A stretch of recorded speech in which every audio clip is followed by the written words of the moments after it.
This episode of the Flush Podcast is brought to you by Onyx Hunt, the #1 GPS hunting map app. Onyx, know where you stand. Today we're heading to the deep south to talk upland bird hunting with Keith Pass. Keith trains dogs and guides hunters on public lands in parts of the country that most bird hunters would never consider hunting. After this conversation, they just might.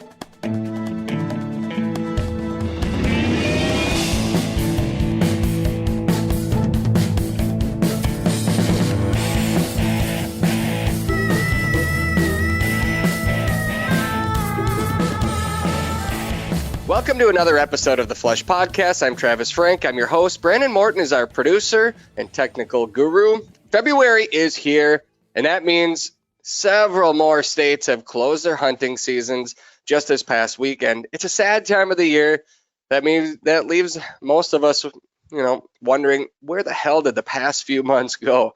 I've caught myself looking back at photos from this season the last few days, but I've also found myself getting excited for hunts coming up. My guest today is a bird hunter and dog trainer that's still in the midst of his season. Keith Pass, welcome to the Flush Podcast. Where are you at right now? Well, good morning, Travis. Thanks for having me on today. And currently, I am at one of our North Carolina quail camps, a piece of public land over on the eastern side of the state, around Hampstead area, and we're running some quail hunts. So you say public lands. Do you have a lot of ground to hunt over there on public ground? We have several pretty good size, substantial, size areas of WMAs, state land, and a few other programs that are out there. I'm not going to get into the acronym soup of it all, but North Carolina has a pretty good base of it, as far as east side or east, coast states go. It's no Michigan, for example. They're the #1 for, sizable ground or public ground, east of the Mississippi. But we have our own fair share. The tract of land we're on right now that we're running is 92,000 acres contiguous. So it's one of the bigger parcels for sure. Gotcha. So what does your day look like today? Today, pretty loaded question. But today we have 4 different groups of hunters in, each party of 4. I kind of took the day off far as doing any guiding. I have several guides that work for me here, and we've had some pretty bad weather. It's been raining for the last 5 days straight. So it's really wet, but a typical day here, and all this week's going to be get up, have breakfast, before the sun rises. Get out into the areas that we want to be in with our clients, and get dogs on the ground and start working through the copious amounts of quail covers that are out here in coming into what would be our late season. So you say you're at a quail camp. How does that work? So you've got public ground. You must drive to the ground. I mean, do you have different camps that you have purchased, or are you renting lodging?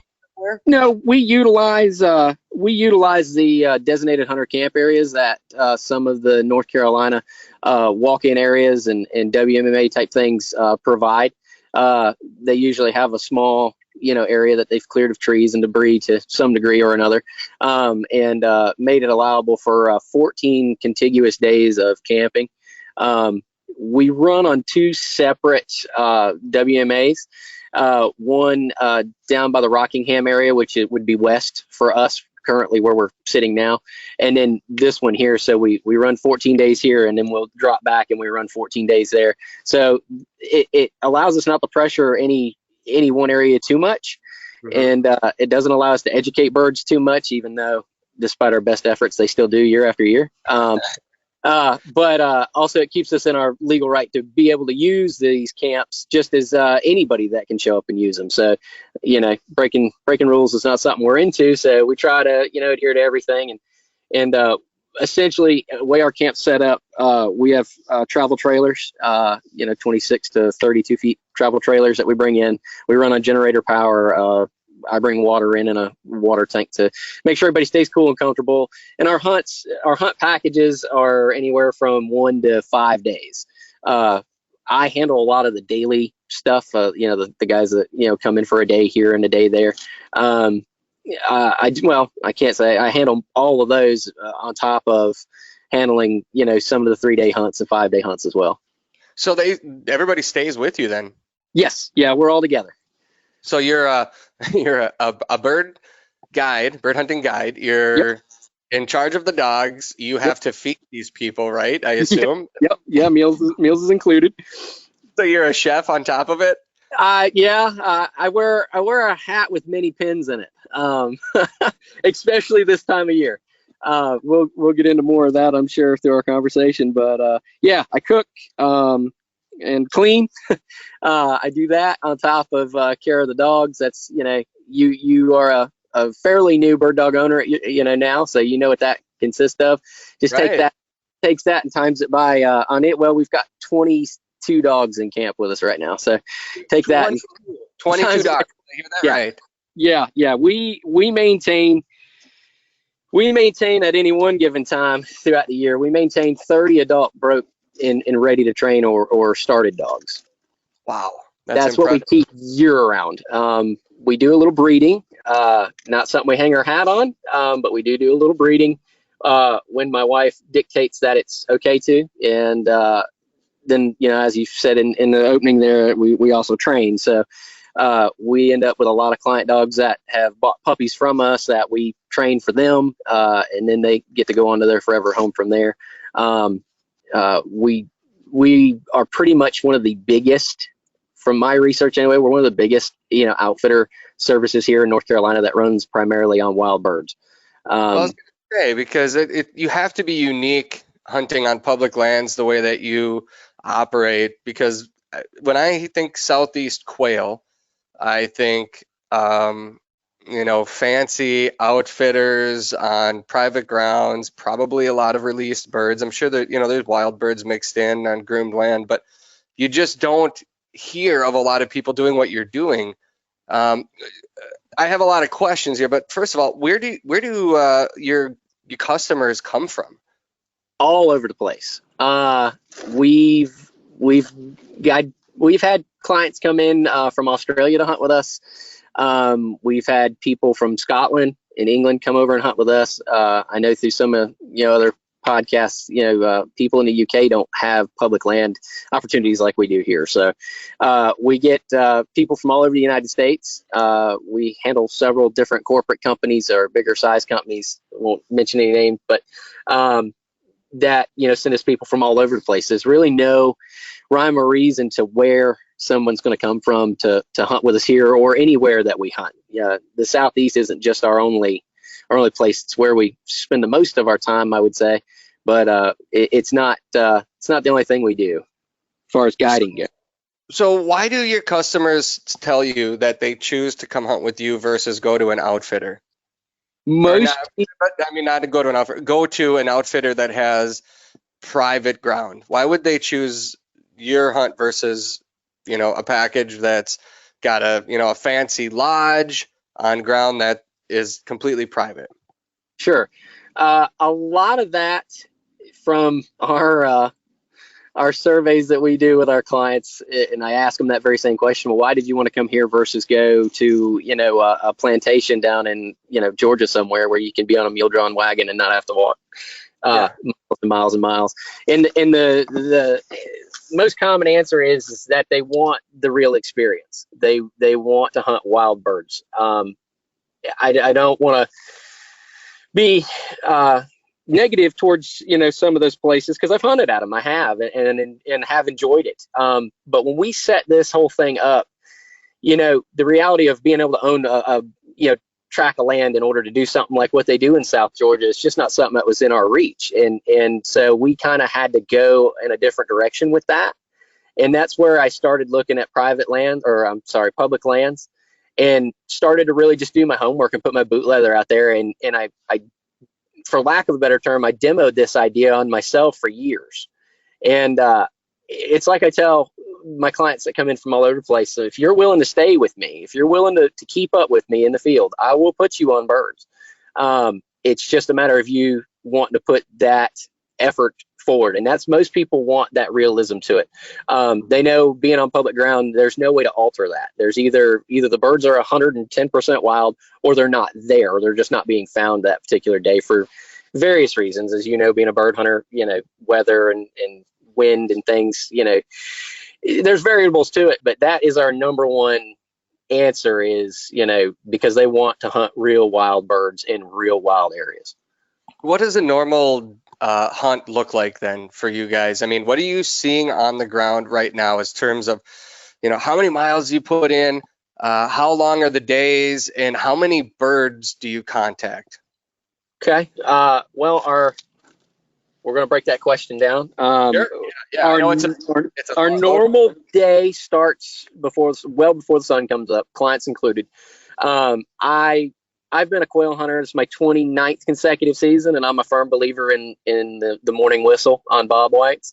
I like being out there at that first crack of light. So we get up real early in the morning. We're talking 5 o'clock, 4:45. I'm usually up about 4, cooking and getting things ready.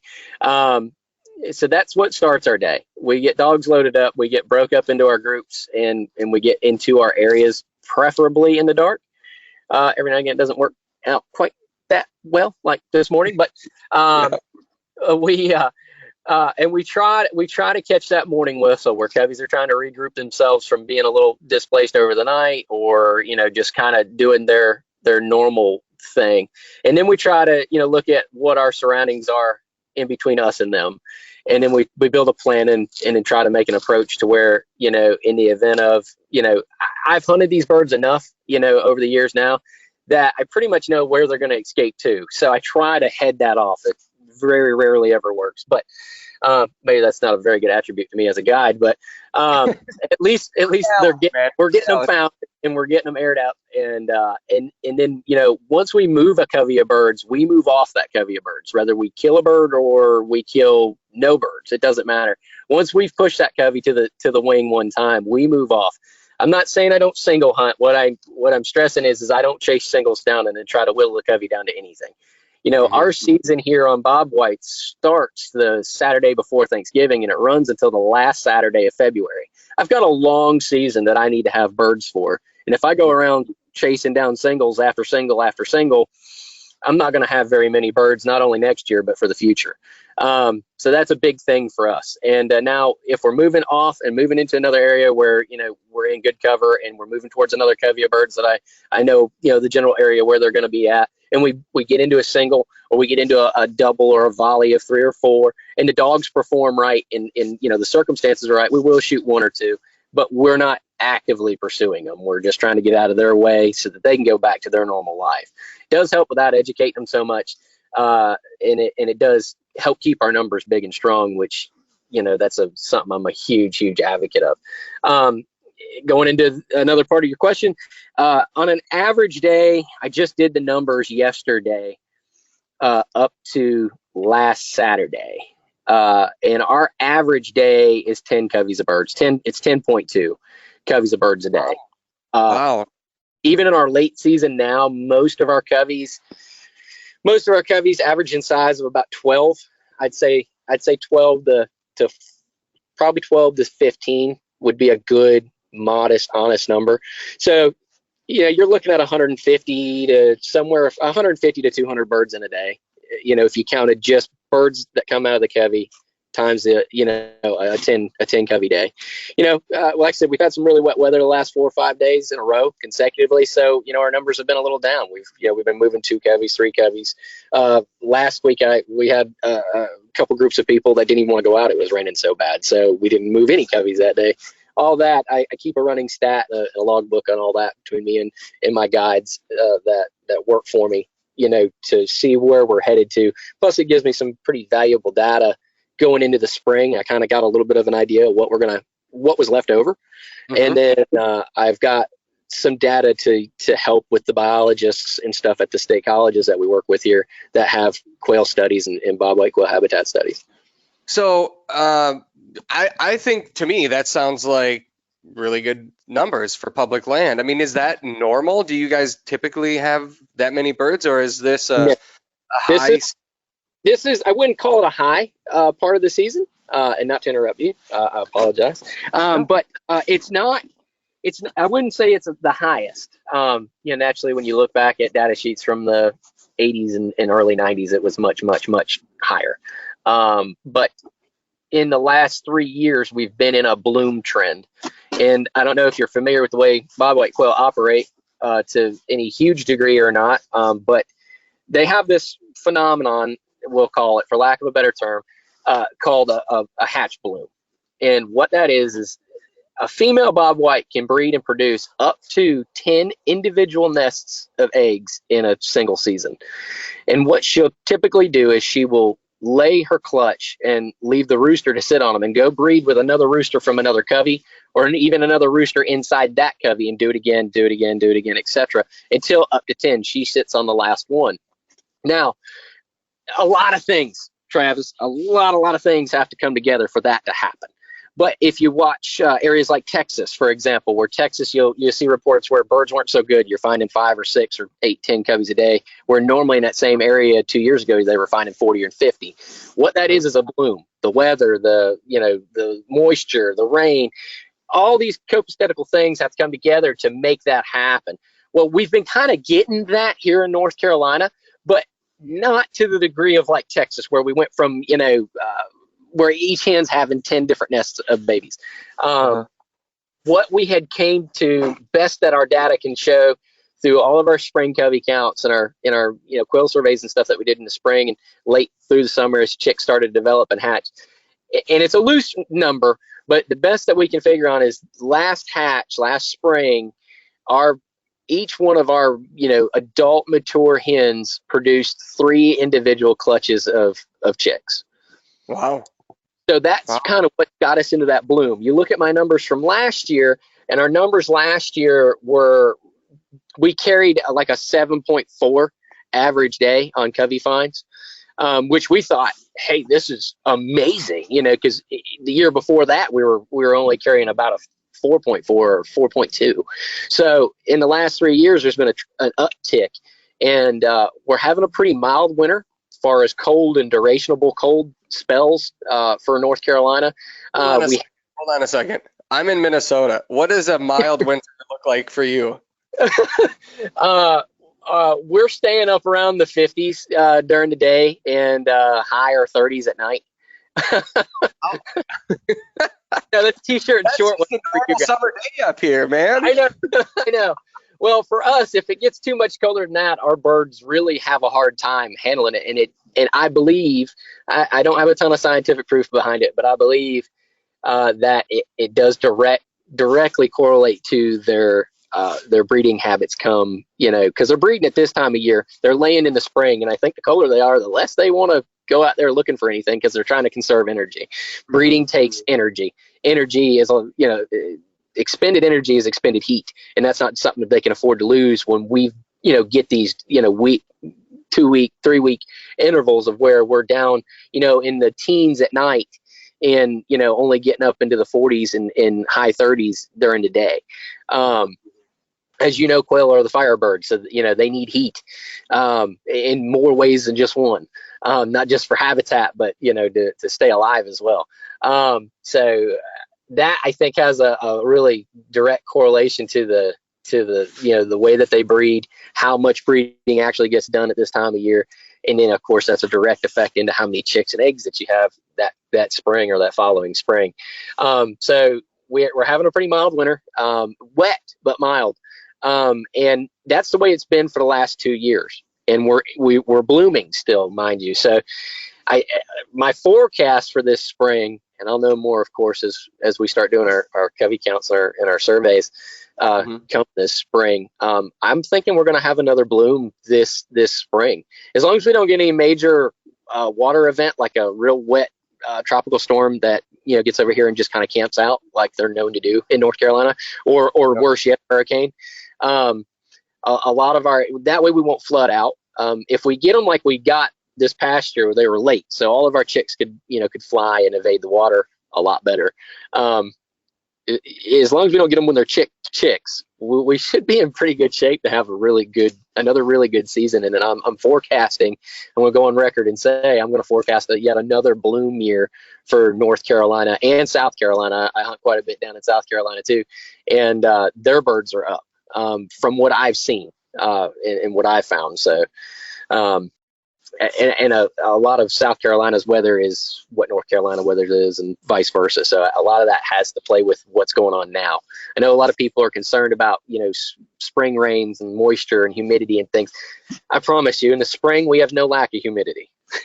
And our heat comes really fast. It's not here long, but when it's here, it comes on, we get into 95 degree and upward days really, really quickly. And have 110% humidity on top of that. So, and that's all about the time that them chicks are getting ready to come out of their eggs. So, we don't have the issue of not getting grasshoppers. We can make grasshoppers. We can make pollinators. We have the food source, based off of weather that the chicks need. It's the winter weather that really dictates how many chicks there's going to be in the spring here. Gotcha. So I know bird country all over America, the biggest thing is habitat, right? What do you, you work with biologists in your state a lot. Yep.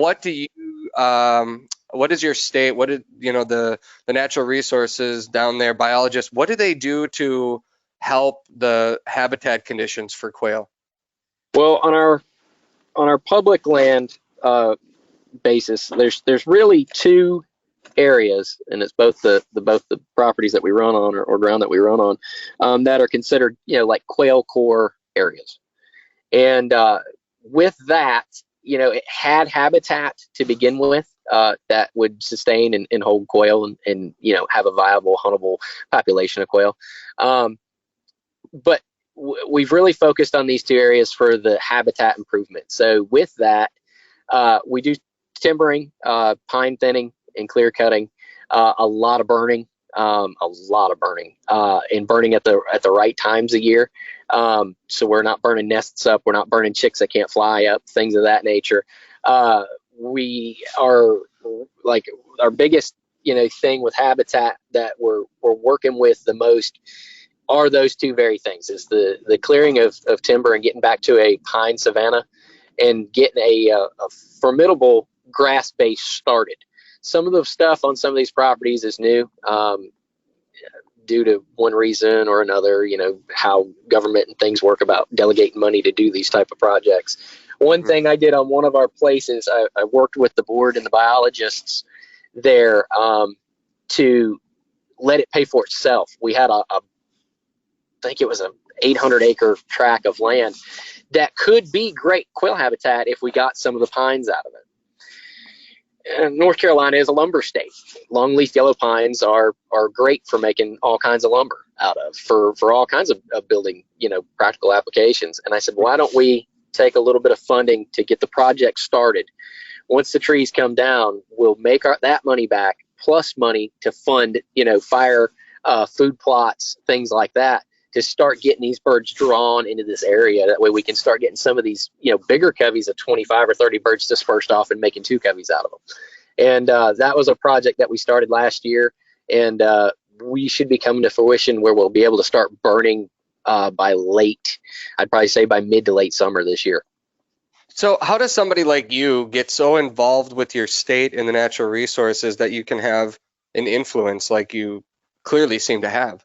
Well, I've been told I've got the gift of gab.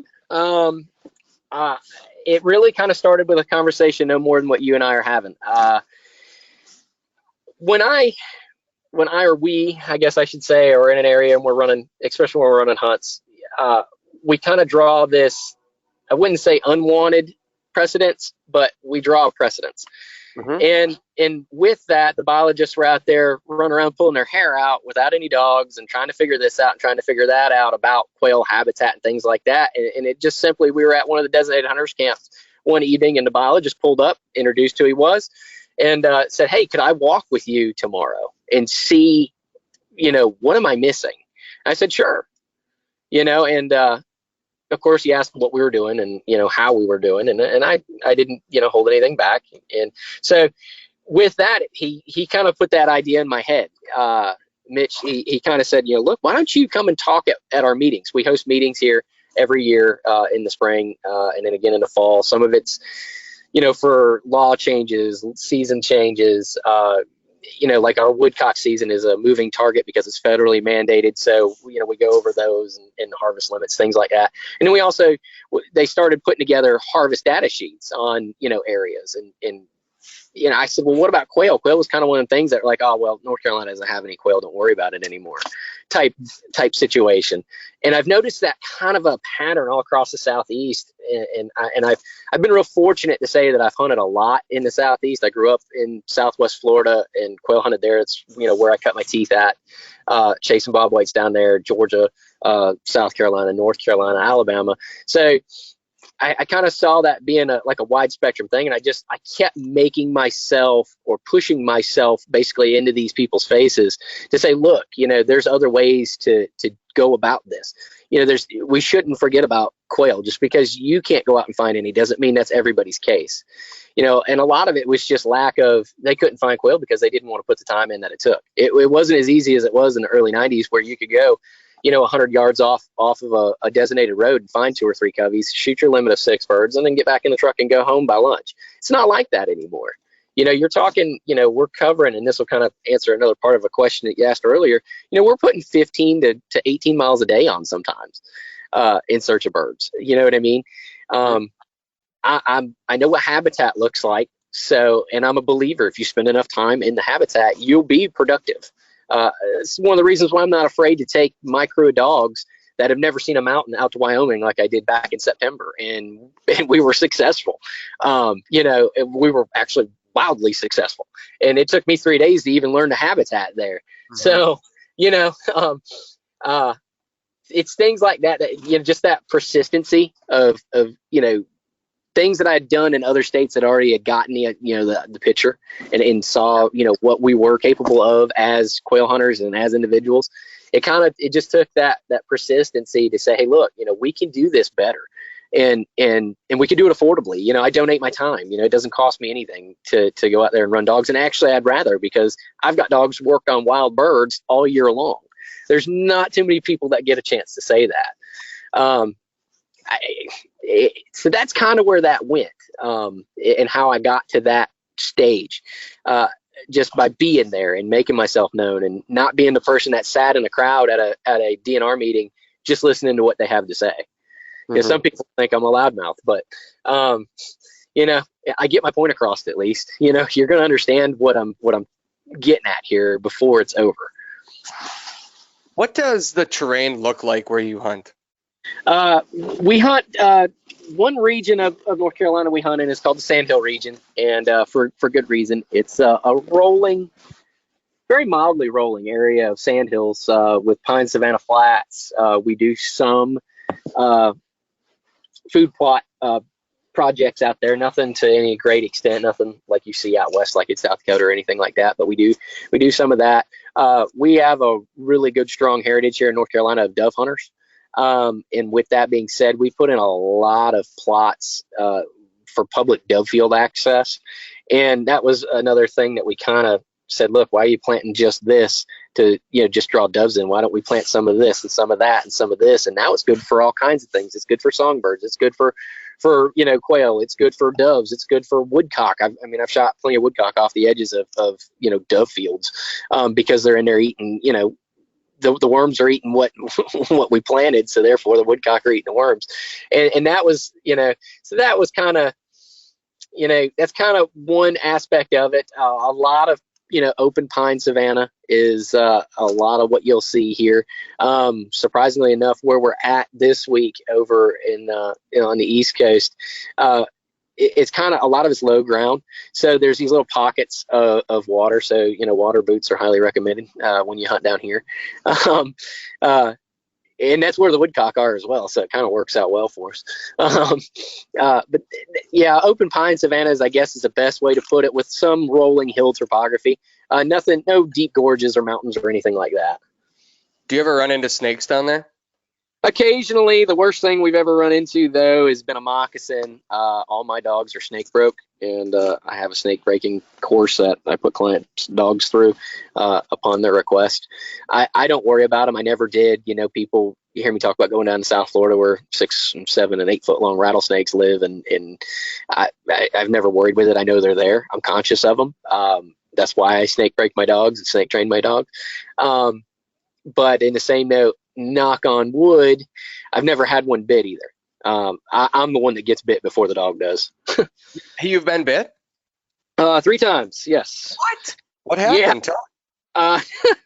This is a rabbit hole. I was going to say, I wanted to come visit you, but now I don't know if I want to come visit you. No. I've never had a client bit either. Anyway, or a friend. I got bit by a moccasin. I wasn't even bird hunting. I got bit by a moccasin when I was younger, and that was fun. And I had a what they considered to be a false strike. I'm not going to go into detail on that because I got ugly. Okay. But it wasn't a false strike. It was a true strike from almost a 6 foot long diamondback. And I don't know if you've ever seen a pair of real true to the core snake boots, but they come up to about your knee. They've got that 3/4 inch foam around the back of them for comfort. Mm-hmm. Both his fangs went right through that. So that was a near miss, but it bruised my leg. Felt like somebody hit me in the leg with a 2x4. And then I had a copperhead in Alabama bite me. It was a small one, but he bit me on the side of my muck boot and then it got stuck. So I actually had to pull him off. He didn't get me, but he did get the boot. So yeah. We had all these people listening right now that were excited to come down, and everyone's like, "Oh, hell no!" No, snakes aren't a worry here in North Carolina, nor really are they anywhere. It's I can't stress enough on how few and far between. I mean, you're talking to a guy that literally spent his life, in the woods. If I wasn't asleep, well, shoot, even when I was asleep, I was in the woods. I was huh? It still are. It sounds like. Yeah, I mean, this is something I've loved to do. I did the big game bow hunting thing, and I've never ever not been without a dog since I was 4 years old. I started following my dad around at 4, back when he was training. I wasn't allowed to go when guns were out or anything like that. I started carrying an open single shot shotgun behind my own dog, mind you, with no shells, no live rounds at 7. And yeah, I would have to. My dad actually, it's a 410. I still have it to this day. And he took me target shooting, and he took the empty hulls and cut the ferruled end off of them so they were a smooth shaft again. And he gave me a pocket full of them. And when dogs would go on point, I would have to open my gun, put one of those shells, a blank dead shell, in my gun, snap my gun shut, pull the hammer back. All this naturally, mind you, by myself. I was always the designated flusher as a kid, and still am as an adult, as it turns out. And when the birds broke and birds flew, I would have to shoulder that gun, pick a bird out, and pull the trigger and go boom. If I didn't go boom, I didn't shoot, and the gun was considered unsafe, and I would get scolded. That's how my dad taught me. And then when I was allowed to start carrying live rounds at 8, I could carry 4 rounds in my vest. I wasn't allowed to carry any more than 4 shells at any particular time, and I was only allowed to go and shoot with just him and myself. I wasn't allowed to shoot with, we had a cousin that had a bird dog, and if my cousin went, I couldn't go and shoot. Now, I could go, but I couldn't shoot.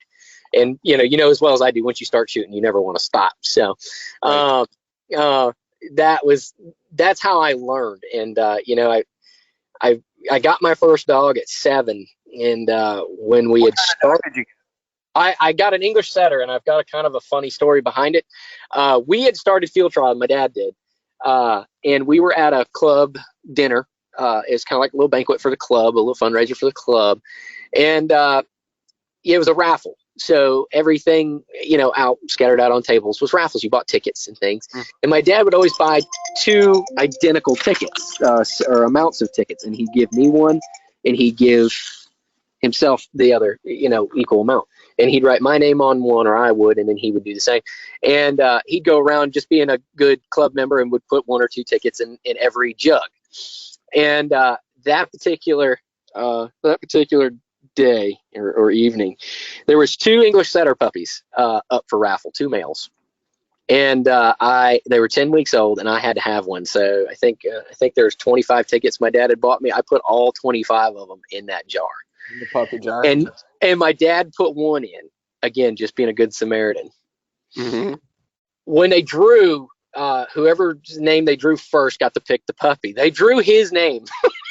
No way. Yes, they drew his name. So I got to pick the pup, and not to just keep on going down this rabbit hole, but that's how I got my first bird dog. Was off of a raffle ticket. He was an English setter, an orange and white English setter, and me and him were inseparable until he had a fatal heart attack on opening day of just right before I turned 10. He passed away on us at 2 years old. But I had trained that dog myself. I had no outside help. And what I mean by that is I got advice from people. And when I mean I got advice from people, we still ran in the field trial circuit where Delmar Smith would come and judge. So Delmar Smith, I've actually met Delmar Smith and have gotten training tips from Delmar Smith and Rick. I can remember Rick when he was not much older than a teenager. I was very little. I was 7 or 8. And I started teaching him to play a field trial game that we were really getting big into, that my dad was really getting big into, and I wanted to play it. And so I taught that dog really how to do that.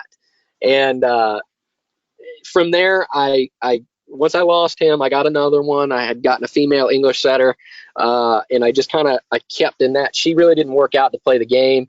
I ended up, one of my big flagship dogs that I field trialed the most with, and then dogs off of him that I field trialed with, was given to me. It was an accident litter that wasn't supposed to be done. And the guy who gave me the pup really couldn't market him or sell him. So he asked me which one did I like, and I picked one out, and he gave it to me, and I turned it into one heck of a field trial dog. And then several of his sons, I did the same. And it got to me to where I was like, you know what, I don't want to do this anymore. I'd lost the fun in it. I'd been doing it almost 11 or 12. I've been doing it about 12 years at this point. Wait, the field trials got to you? Yeah, I didn't like the competitive nature of it anymore. And I didn't like the politics, of it, inside the clubs and things like that. And I didn't, what really set me off the worst is how mechanical dogs got. And what I mean by that is I couldn't take my field trial dogs out and go wild bird hunting anymore because they were looking for boundary lines, and, they'd been conditioned to run, an hour at most. And you can't do a whole lot of ground covering in an hour, especially when you're trying to find wild birds, and they were looking for mode strips and boundary lines like they were trained on. And so they just really didn't, it just didn't appeal to me anymore. So as a young man, as I was at 18, I said, you know what, I'm going to get out of this and just kind of lay low. Well, my lay low was about a 90-day stint with not, I had bird dogs, but I had retired from the field trial circuit, but I didn't have any wild bird dogs. And I had found I'd found an English setter pup and brought him home, and Dad said, "What are you going to do with that?" And I said, "I'm just going to go back to being a bird hunter." And I haven't let off the pedals from that since. So your dad clearly has been a bird hunter. Sounds like he had dogs his whole life, and he also run trials then too. Yes, yeah. My dad ran trials. When we first started field trialing, we ran and you'll appreciate this. We ran a Quail Unlimited club in what would be still considered Southwest Florida. This is back before Pheasants Forever and Quail Forever days. This was Quail Unlimited. And we ran there all on wild birds. The field trials are still there now. It's Quail Forever field trials now.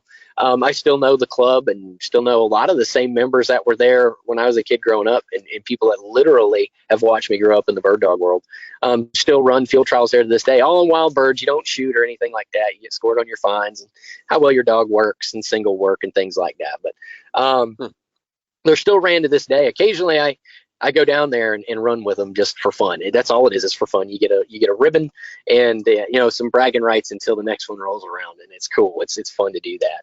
That I don't mind of it, but that's how we had started, and then we moved into NASTRA, National Shoot to Retrieve, and that's when things really got real for us. You're on a nationwide circuit. You're getting championships and point credibility and national championship recognition and things like that. So I got to see a lot of great names in that, circuit that are still, the dogs come out of still today. Nolan's Last Bullet is one of them, Crow's Little Joe, dogs like that. I actually got to put my hands on those dogs and see those dogs. It's kind of a neat little piece of history there. Hall of Fame dogs in the shoot to retrieve world that are out there now, such as Nolan's Last Bullet. I can remember when he didn't even have a championship. And I love Nolan Huffman. Absolutely a great guy. He's from North Carolina as well. We still occasionally talk here and there. We're going to try to do some breeding together because we have Brittany's. So we're going to try to do a breeding together that gets back to some of that real good stuff that he had back then. And now, mind you, this is in the late 90s, early 2000s. So it's kind of cool to still have those connections in that. But it's not for me. I still train for some field trial platforms. I know how to train for them all. I do still train for some of them for certain people. But our mission when it comes to our training program is and this pretty much goes for our whole company, we build bird dogs for guys that like to bird hunt, for guys that work every day for a living, like you and I. That's who my preferred people are. People that just want a good bird dog and don't have the time to train it. They have the time to hunt it, but they don't have the time to train it. That's where I come in. I breed great bloodlines through my dogs and what I feel are great bloodlines to my dogs, but I don't breed untrained males to untrained females. All my dogs have to go through a 2-year, pretty rigorous, program and meet certain milestones in that 2 years while bird hunt with me across the United States in order to even make it into our breeding program. If they don't make that, they won't be bred. And I'll try again with a different dog of the same breed to see if I can get them through, what my marks are for them to be able to produce good puppies into the future. And again, that's not saying that you can't buy one of my puppies and take it and teach it how to play a field trial game and it wouldn't be a national champion. It could. It very well could be. It's all in the campaign of the dog. Right. So, but that's what we build for. And that's the way our hunts are. That's the way all of our hunts are structured. I probably make people mad at this, but for example, I do 5-day inclusive hunts everywhere I go outside of North Carolina. And for example, again, or yet again in South Dakota, the price that we charge to do a 5-day hunt out there is what most of the local people do for 3. So that's to cater to the people that have one shot to do this. They've got one opportunity. They're going to use all their vacation time. They're going to make their wife mad, but they've dreamt of going to South Dakota and seeing South Dakota ringnecks flush in, the 50s and 60s and get up in coveys and things like that. That's what they dreamt of their whole life. And to go out there for 3 days, at X amount of dollars, it's just something they can't afford. But for 5 days, they can. They get a bigger bang for their buck. And those are the type of people that we really try to, I wouldn't say focus on, but those are the people that we get the most of just off of purely the way our company is structured to be. The average Joe hunter? Pretty much. Yep. Got it. Yeah. Got it. The working man. You know what I mean? Now, I'm not saying I won't take your money, but, and I do a lot of stuff with big corporate companies. I do. But it's the guys, there's something to be said for small town America still, I believe. And the guy that works every day, Travis, we still do business on a handshake. I sell dogs globally off of verbal handshakes. And that's, I've said it time and time again. People think I'm crazy. I said, if I ever got to stop doing that, if I can't run my business and run business this way, I'm going to stop running business. Well, it sounds like you said a name, Delmar Smith and Rick Smith. Do you train with the Hunt Smith training program then, or how do you train your dogs? That's a great question. We use elements of it. Okay. I don't follow it to every letter. Not saying that it doesn't work. It does. Wonderful Mhm. program. Wonderful everything about it. I have developed a program over going on 29 years now that incorporates some of that. When I was younger, I went and I lived with a pretty well-known trainer in Virginia, Stockley Kennels, Neil Lassard. He was big into the field trial, aspect, and ran a lot of dogs. He would train dogs for anybody, but he was really big into field trials. He was one of the big guys that really got started with Grouse Ridge Kennels when they started. So I learned a lot from him, and just reading and studying and things like that, and trying things. I was never the guy afraid to try something when it came to working with the dog, and I'm still not. I try to stay pretty open-minded to it, and so I kind of developed my own way that incorporates a little bit of the Huntsmith method. It incorporates a little bit of what I learned when I was a kid staying with Neil Lassard, and some stuff I've learned to develop just over trial and error. Like, for example, this is a trade secret, but I'll release it to the world. Our table work. Has anybody ever put any thought into why they work dogs on a table? Well, one reason is so that they're at eye level. You can communicate better with a dog when he's at eye level. Another, like our woe breaking program, starts on a table.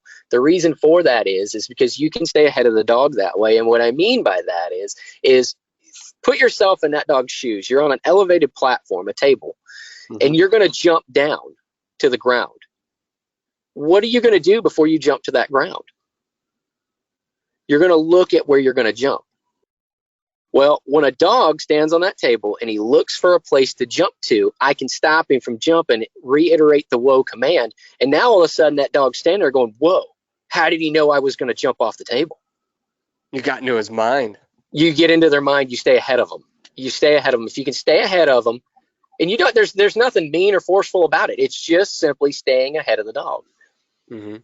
And by being able to do that and subjecting them to a lot of birds, you can start to build that cooperation and that partnership up, that the rest of it kind of falls in line. Our first year dogs, they pretty much get to run wild. Once I get them listening and working in a field the way that's acceptable for their age, it's 4, 5, 6, 7 months old, and I can get them to come back to me when they're called. The next thing I start working on is chasing birds. I get that prey drive up real high. I get what we call bird crazy. And that's all they do. Whether they point them, whether they jump on them, whatever the case may be, I'm constantly tossing birds for them at our preserve and at our farm, at our headquarters in North Carolina. So I'm constantly throwing birds for them, just chase until you're just ready to fall over. In and amongst that, I will introduce the gun. I'll start with a blank gun, then I move into a shotgun, all at a distance and always while they're chasing. If they ever stop to look at what that big sound was, we start all over again. We subtract the gun in the gunshot. We go back to chasing. We get that reiterated that this is a good time, and then this is something that's going to fall in line. So now, fast forward a few weeks, and now we've got a dog that'll run in the field. He's birded up. He's constantly looking for a bird, whether it be a Tweety bird or a quail. It doesn't matter. He's constantly looking for a bird, and he's not gun shy. He's gun broke. Now we take him to the wild bird fields and we start running him on wild birds. And a lot of times what happens is we'll run them with a good, strong, broke dog, and we'll run these puppies with them. So, the broke dog's there to locate the birds when, puppies are being puppies. We'll get them puppies up there, and even if they run in there and take the covey out, or blow the birds off the ground, they learn really fast. They're not going to catch that bird. Their natural pointing instincts kick in. They see that older dog standing there staunch, watching birds fly off, and they go, oh, this is what you wanted? Then we'll jump into the woe breaking program, reiterate. Woe means whoa, because woe is, in my opinion and my personal belief, is a very useful tool in a variety of situations, right down to saving a dog's life. So we get woe means whoa through them, and there's no substitute for that. And then all we do from there on out for their first year is we just run them on wild birds. We get them as many wild bird contacts as we can.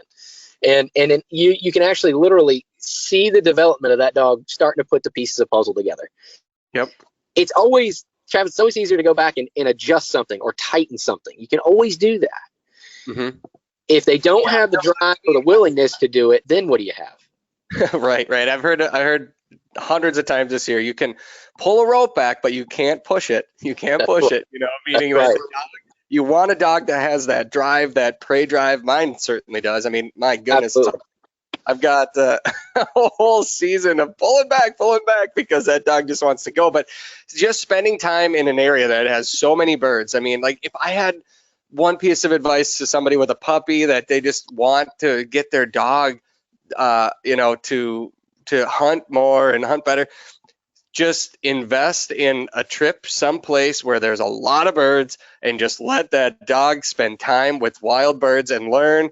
And, I saw my puppy in South Dakota right now. There's so many pheasants out there. I mean, yes, she ran into 5, 6, 7, 800 birds a day. Yeah. On some days, and some even more. And so the mistakes, I mean, you could just see that dog over the course of 5 days, how mature. It's like she went from a puppy into, she was a 5-year-old dog in her prime. Not quite. I mean, she still made puppy mistakes, but just the experience and just that time spent with the birds. Keith, we're flying through. I've got so many more questions, but first I got a quick reminder from our presenting sponsor, Onyx Hunt. So besides my shotgun, shells, boots, and my dog, the Onyx Hunt app is the most helpful tool that I bring into the field. I use it every day that I go hunting, and my library of information keeps on growing. Some of my friends have dropped thousands of waypoints into their app. I'm not quite there, but I'm growing my library as well. The Onyx app gives me the information that I need to stay on the property that I have permission to hunt on. It shows me land boundaries, both public and private, and shows exactly where I'm standing while I'm in the field. It is a huge tool while I'm traveling to new areas because I can zoom way out and look at the entire county or region of land, and it shows me those public land options. Then I zoom in for a closer look and dissect the land and come up with my game plan. I can also download offline maps and use the app even when my cell phone doesn't have any service. The techs at Onyx continue to add features to this app that you'll no doubt find helpful in the field. Features like forecasts and wind directions for the property that you intend to hunt. Basically, my app has become a living journal that I'll continue to use for years to come. If you haven't tried the Onyx Hunt app, I highly recommend you download it before your next hunting adventure. They give you a free trial, so you'll be able to test it out while on the road. My guess is that you'll become a lifelong user just like every other hunter that I spend time in the field with. Onyx, know where you stand. Keith, do you use the Onyx Hunt app? We do. I'm new to it. I'll be honest. Yeah.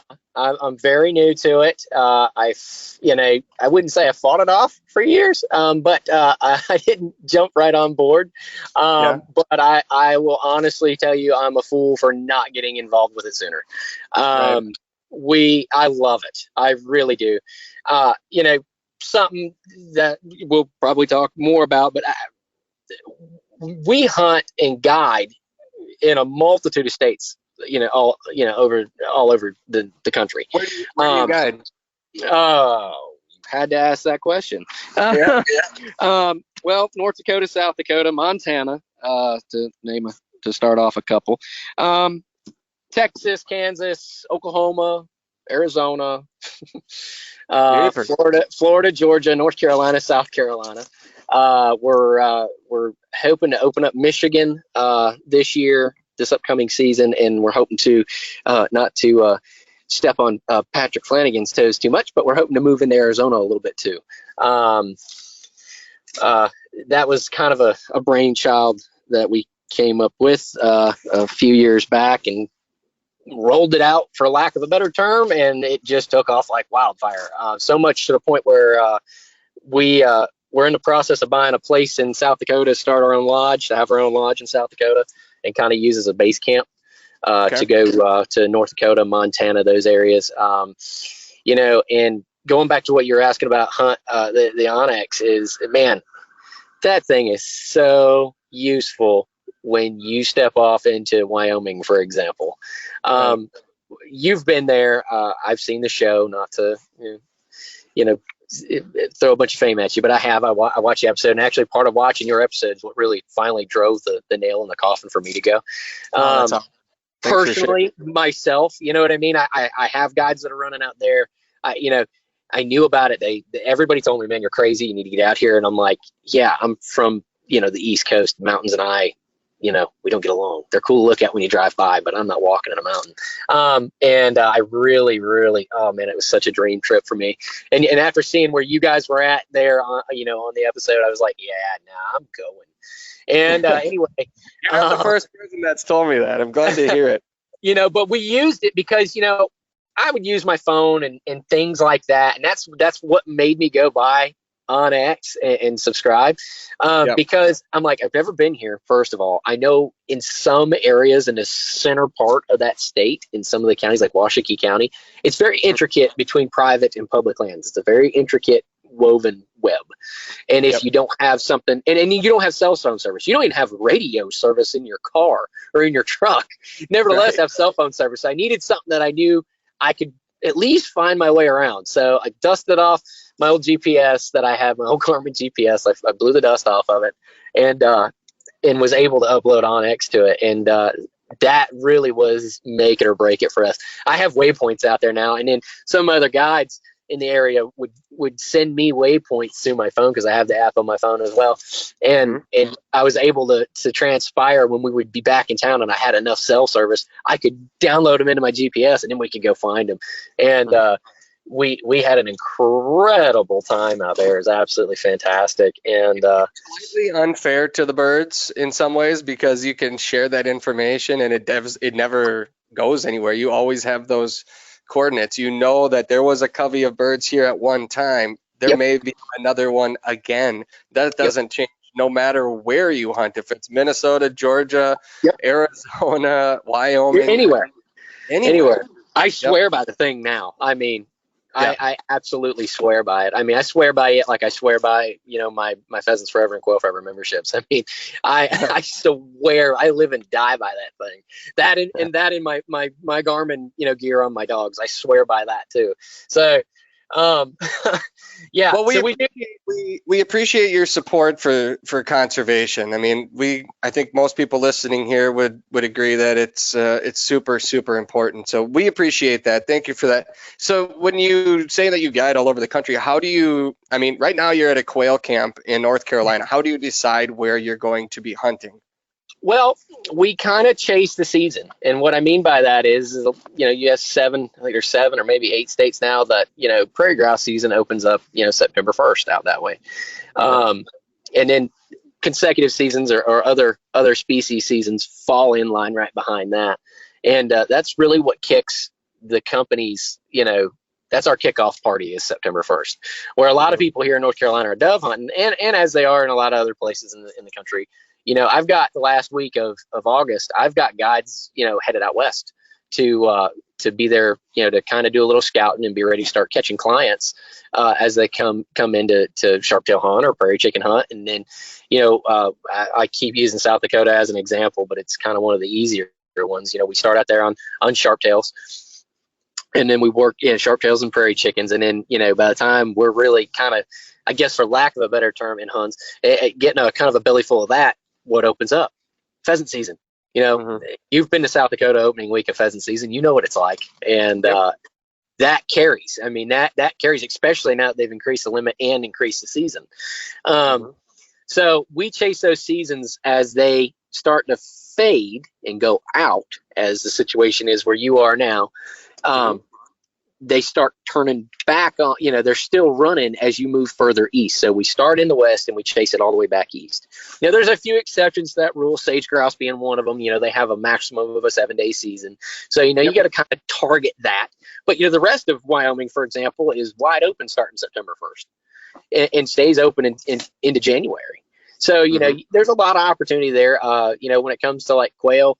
In Kansas, quail and pheasants in Kansas, and then quail in Texas. Those seasons stay open later and always have. They close, into January, going into February, some, in some places and regions. And then that, that trickle effect starts coming this way, where we end here in North Carolina, essentially it'd be the last Saturday, because we can't hunt Sundays on public land here.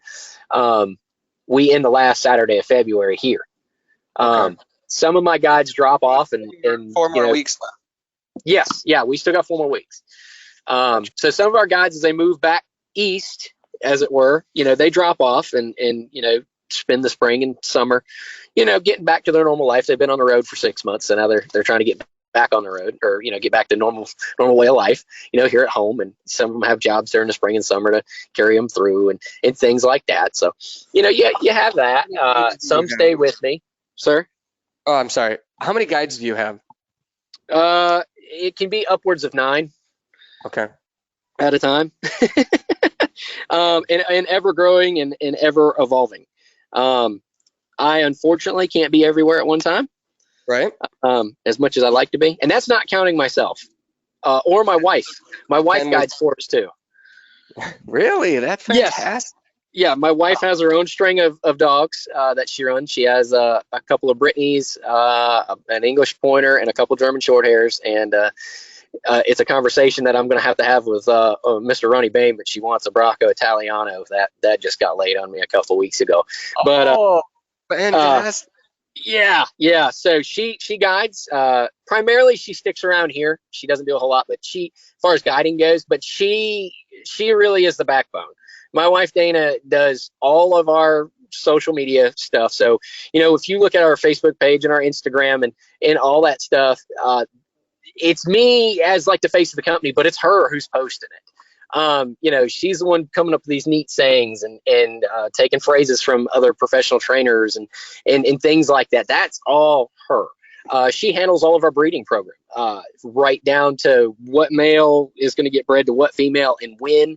When our puppies come out of the mother, when they're being whelped, my wife's hands are the first ones on them. My wife is the first human they see. She has an uncanny ability to raise puppies. It's absolutely insane. So much to the point she's so good at it. She, for lack of a better term, branched off a little bit and started her own whelping service to help other people that might not have any experience. Or like for you, for example, say you wanted to breed Daisy to a male, but you wanted a puppy, but you can't just get just one, but you really don't know what you're doing with it yet, and you're a little nervous. You want to make sure it goes right. She's kind of like the wet nurse for dogs, I guess would be the best way to put it. And honestly, Travis, to be honest with you, it was kind of, I wouldn't say all of her idea, but when her and I met 10 years ago, she didn't know what a bird dog was, and I had this big old long-haired Llewellyn setter that slept in bed with us. On top of I think I had 14 dogs at the time. And I wasn't guiding for anybody. I wasn't training for anybody. I wasn't breeding for anybody. I was just a bird hunter in Florida. And I think, and I'm getting a little personal here, but I think I made like $14 an hour and lived on my own and all that. And my wife, at the time, girlfriend, started looking at our budget going out every month. And she goes, is there any way possible that these dogs could pay for our hobby? And I said, yeah, there is. I said, I have a marketing idea. I said, I just don't have the time to focus on it. Between trying to keep working life and everything else going, I don't have the time to focus on it. And she said, well, I do. Give me your plan. So we sat down, we laid it out, and it was never to what degree it's gotten to. We've just kept letting it grow and grow and grow. But I think our first year we made enough money to buy a pound of dog food. I think I trained 2 dogs for some friends that kind of felt sorry for me. And I bought a pallet of dog food with it. And that's really what started Deep South Kennels and Guide Service. That was the whole start of it. Well, behind every good man, there's a good woman, and it takes a team to do what you're doing. Did you ever think that, so roughly 10 years ago, you started this. Did you think it would grow to what it is become today? And are you happy with where you're at? Oh, I'm ecstatic where I'm at. Happy's probably not even a great choice of words for it. We are absolutely thrilled to be where we are, and we are truly blessed, and we're truly fortunate. We understand very well, for lack of a better term, where our bread is buttered at, and to those people, we can't thank enough. There's just no words that can describe how appreciative we are of our repeat clientele. Our new clientele, opportunities like this to sit and talk with you. It's very humbling to us, and our amount of gratitude is through the roof with it. And we never anticipated this. Like I said, it was all the ploy to kind of just save ourselves some money. I know that sounds terrible to say, but It was. That's how this whole thing started, was just to feed our own habit. You know, because I'd always talked about going, man, wouldn't it be awesome, honey, if we could go here? And my dad, being a big bird hunter, Dad, wouldn't it be awesome? My dad literally talked about going to South Dakota pheasant hunting for 40 years before I ever took him. You know, well, and it was, I think that's just life. You know, there's so many yeah, people that kick the tires for so long, and then eventually time passes. I mean, we just, at the top of the show, I just said another season has come and gone for people up here, and it goes so dang quick. fast every That's single right. year. But so Keith, I gotta say, I mean, you're talking personal stuff here, so let's keep it this way for a little bit. I Right. get a lot of feedback from people that talk about life, people that say, I'm not happy with what I'm doing. I might be a lawyer, an accountant, or whatever, but I just want to do something similar to Sure. what you're doing. You know, Keith, looking at what you did before to what you're doing now, I mean, what advice would you have for somebody? And first of all, would you encourage them to follow this dream and do it, or is there burnout associated with it? I have to imagine you've spent a lot of nights in a camper this year. A lot of nights in a camper, a lot of nights in a tent, a lot of nights in hotels, a lot of nights away from home, a lot of nights away from home, at a pretty tough time in my personal life to be away from home. But you know, duty calls, and I have kind of a little philosophy, and you know, this is something I literally, you know, bird hunting and bird dogs and field trials, and you know, we look at the whole picture. I grew up in this. You know, I started in it at 4, and you know, here I am all these years later, and I've gotten to this point, and that's wonderful, yes. But my plan always, I can, if you don't believe me, I can send you my 7th grade yearbook where they asked us what, you know, in our homeroom, what we wanted to be when we grow up, and then they put that under your picture in the yearbook, and mine says professional bird dog trainer. That's the God's honest truth. So my plan always was to do this. That was always my plan A, and kind of a philosophy that I try to live my life by is, you know, everybody has a plan A and everybody has a plan B. My plan A was to be the best, you know, upland bird hunter in every aspect that I could get my hands in you know, into it in, that I could be. Plan B was to see plan A. Don't back down. Don't get discouraged. Is a couple of 2 real good pieces of advice. I can't tell you, Travis, how many people I've had naysay me and say, oh, well, you're an idiot. You know, you'll never get this to work. Yeah. You know what? You got to have money backing you. And you got to have this, and you got to have private land everywhere, and you can't afford that, and you can't do this. And to some degree, they were right. You know, I didn't have any money backing me. You know what I mean? So what I did do, and what I learned how to do, was how to make money make for itself, if that makes any sense at all. You know, instead of making money, you know, training a dog and then turn around and buying something, you know, unnecessarily needed, I would buy something that was necessarily needed, whether it be a round of vaccinations or dog food or upgrading my kennels or, you know, gear. You know, gears, you always need gear. There's always gear out there that you need, you know, especially if you're going to train for other people. And then just systematically work through it on that level. Now, you know, work, and, you know, I grew up in a construction life too, so I did construction work. You know, I've funded a lot of my own money into this to make it. I don't feel like that made it so much as successful as it is, as I feel like it has helped sustain it long enough for it to make its own success.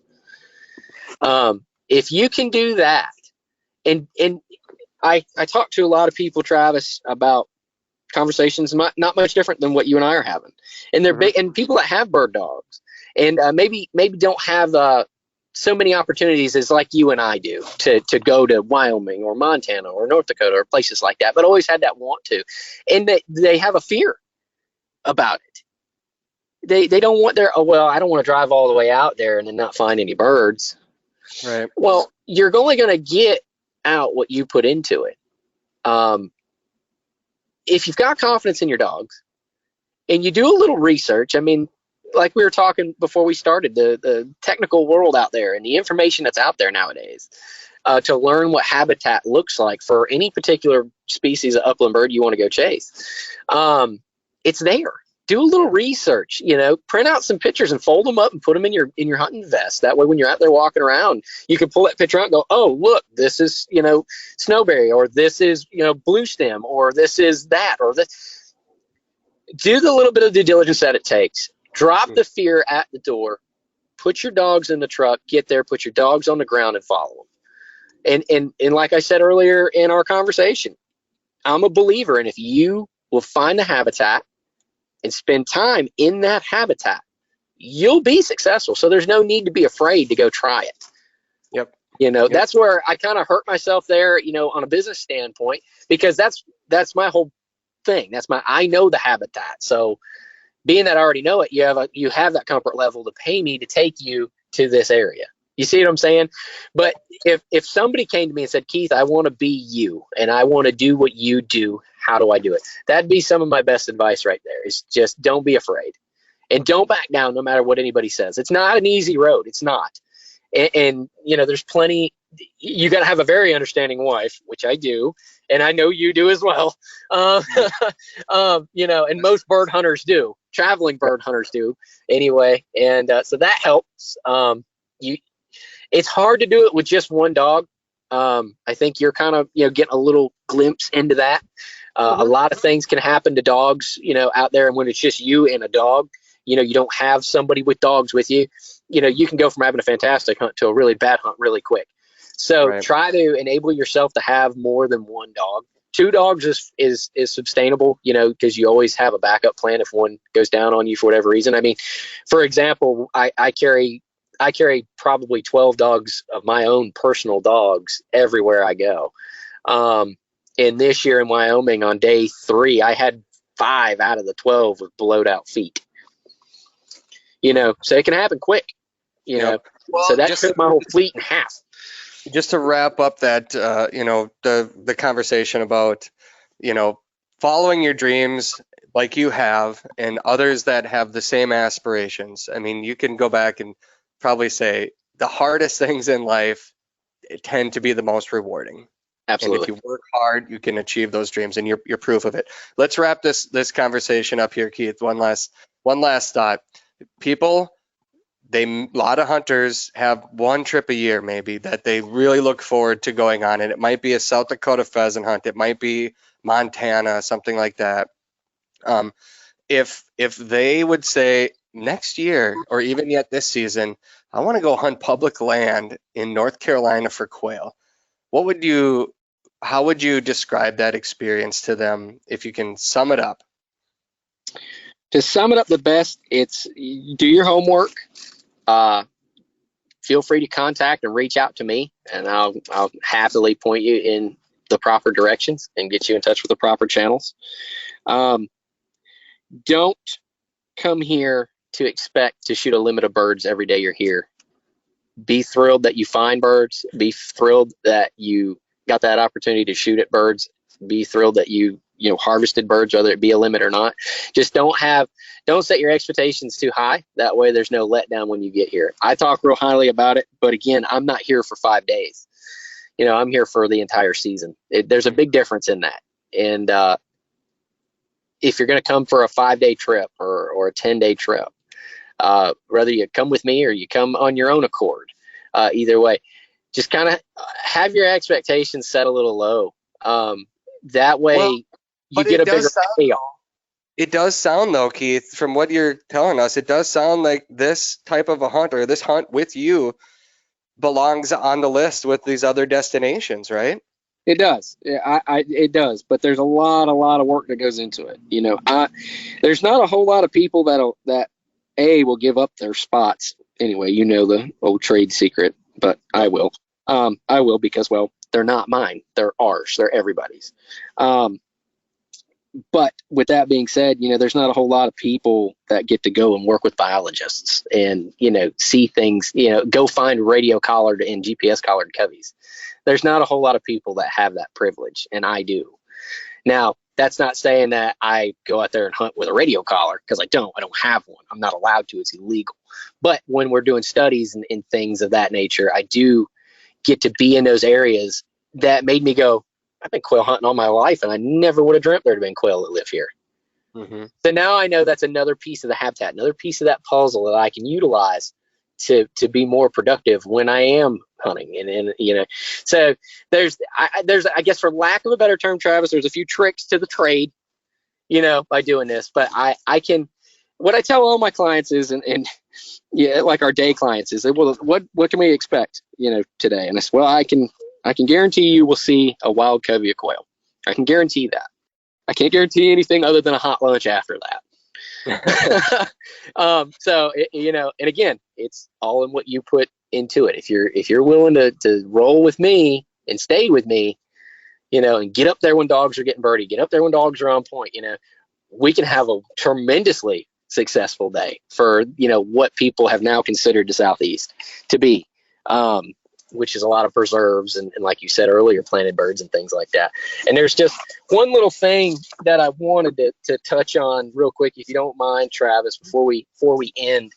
And it's kind of a shameless plug, but we do things all the time, and some of my followers and I'm hoping the followers that'll transpire from you to us, you know, via the social media, know that we're constantly running some type of promotion, whether it be for training, whether it be for hunts, whether it be for this or that. And I want to go on record, none of this is possible, and you know just as good as any, none of this is possible without organizations like Quail Forever and Pheasants Forever and Rough Grouse Society, American Woodcock Society.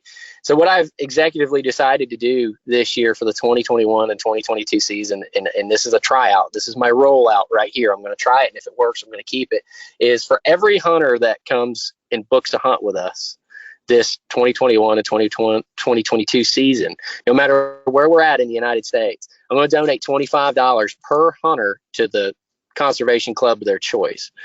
Now, with that being said, if they're not a member of any of them yet, and they actually sign up to be a member in front of me, I'm going to donate $50 to that conservation club of choice, to help promote this for everybody.